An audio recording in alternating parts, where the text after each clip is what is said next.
भारत के most wanted आतंकियों में से एक शाहिद लतीफ की पाकिस्तान में मौत की खबर के बाद एक बार फिर विदेशी जमीन पर भारत विरोधी आतंकी गतिविधियों में शामिल संगठनों को झटका लगा है। कनाडा में हरदीप सिंह निज्जर सहित कुछ मामलों में हत्या के झूठे आरोप भारतीय एजेंसियों पर लगाए गए, लेकिन भारत ने न सिर्फ इसे सिरे से खारिज किया बल्कि भारत ने आतंकियों की हत्या पर आंसू बहाने वालों के दबाव में आए बिना आतंकी गुटों पर कार्रवाई को लेकर विदेशी सरकारों पर दबाव भी बनाया हुआ है। भारत के मोस्ट वांटेड आतंकवादियों में से एक शाहिद लतीफ की पाकिस्तान में कथित तौर पर गोली मारकर हत्या की गई। इसके अलावा एक दर्जन से ज्यादा भारत विरोधी आतंकी विदेशी जमीन पर हाल के दिनों में ढेर हुए हैं। हालांकि कुछ हत्याएं संदिग्ध रही हैं और इनकी आधिकारिक पुष्टि अभी तक नहीं हो पाई है। शाहिद लतीफ पठानकोट हमले के बाद से ही NIA की रडार पर था। इसके ऊपर UAPA के तहत मामला दर्ज किया गया था। पाकिस्तान के पंजाब प्रांत के गुजरांवाला के रहने वाला शाहिद जैश-ए-मोहम्मद से जुड़ा हुआ था। जानकारी के मुताबिक वो सियालकोट सेक्टर का कमांडर था। हत्या क्यों और किसने की ये अभी भी साफ नहीं हो पाया है। पाकिस्तान के कराची में ही कुछ दिन पहले लश्कर-ए-तैयबा के आतंकी कैसर फारूक की हत्या की खबर भी सामने आई थी। लश्कर से जुड़े मुफ्ती कैसर फारूक की हत्या गोली मारकर की गई थी और मस्जिद के करीब इसे अंजाम दिया गया।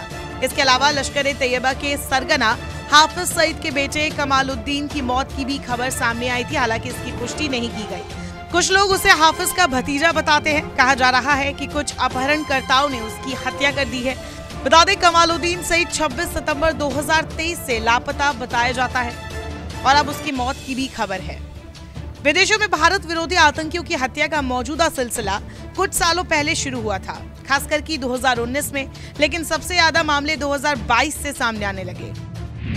रिपोर्ट्स की माने तो Islamic state of Jammu and Kashmir के टॉप आतंकी एजाज अहमद अहंगर उर्फ अबू उस्मान अल कश्मीरी 18 जुलाई 2019 को अफगानिस्तान के नंगरहार में मृत पाया गया था। जैश-ए-मोहम्मद के आतंकी मिस्री जहूर इब्राहिम उर्फ जाहिद अखुंद की भी हत्या 2022 में हुई। वह IC 814 विमान के हाईजैकर्स में से एक था। उसे 1 मार्च 2022 को कराची में अज्ञात बंदूकधारियों ने गोली मार दी थी। टॉप ISI ऑपरेटिव मोहम्मद लाल, जो कश्मीर विद्रोह से निकटता से जुड़ा हुआ था, उसकी 19 सितंबर 2022 को नेपाल के काठमांडू के बाहर गोताथर में रहस्यमय तरीके से गोली मारकर हत्या कर दी गई थी। बब्बर खालसा इंटरनेशनल आतंकवादी हरविंदर सिंह संधू उर्फ रिंदा की लाश 19 नवंबर 2022 को लाहौर के एक मिलिट्री हॉस्पिटल में मिली थी। बताया गया कि नशीली दवाओं के ओवरडोज से उसकी मौत हो गई। रिंदा पंजाब पुलिस मुख्यालय पर RPG हमले सहित कई भारत विरोधी आतंकवादी कृत्यों में शामिल था। वही हिजबुल मुजाहिदीन के लॉन्चिंग चीफ और टॉप ऑपरेटिव बशीर अहमद पीर उर्फ इम्तियाज आलम की 20 फरवरी 2023 को पाकिस्तान के रावलपिंडी में अज्ञात बंदूकधारियों ने गोली मारकर हत्या कर दी थी।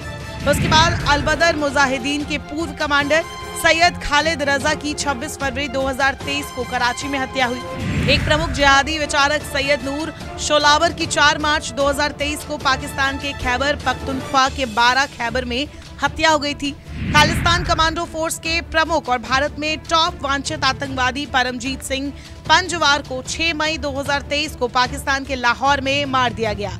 एक और खालिस्तानी आतंकी अवतार सिंह खांडा की 15 जून 2023 को ब्रिटेन के बर्मिंघम में एक अस्पताल में मौत हो गई। खांडा वही शख्स था जिसने मार्च में लंदन में भारतीय उच्चायोग पर हमला किया था। अब सूत्रों का कहना है कि विदेशों में टारगेट किलिंग में 16 भारत विरोधी आतंकियों को कथित तौर पर मारा गया है। इनमें से अधिकतर टारगेट किलिंग को पाकिस्तान और कनाडा में अंजाम दिया गया। ये सभी भारत विरोधी गतिविधि में शामिल थे। लगातार हो रही हत्याओं से लश्कर जैसे दुर्दांत आतंकी संगठन भी दहशत में है। जानकारों को कहना है कि सभी टारगेट किलिंग्स में हत्यारों का कुछ पता नहीं चल सका है। नमस्कार, मैं हूं मानक गुप्ता। अगर आपको हमारा ये वीडियो पसंद आया हो तो इसे लाइक और शेयर जरूर करें और हाँ, हमें सब्सक्राइब और फॉलो करना ना भूलें ताकि आप देश और दुनिया की कोई खबर मिस ना करें। तो जुड़े रहिए हमारे साथ और देखते रहिए News 24।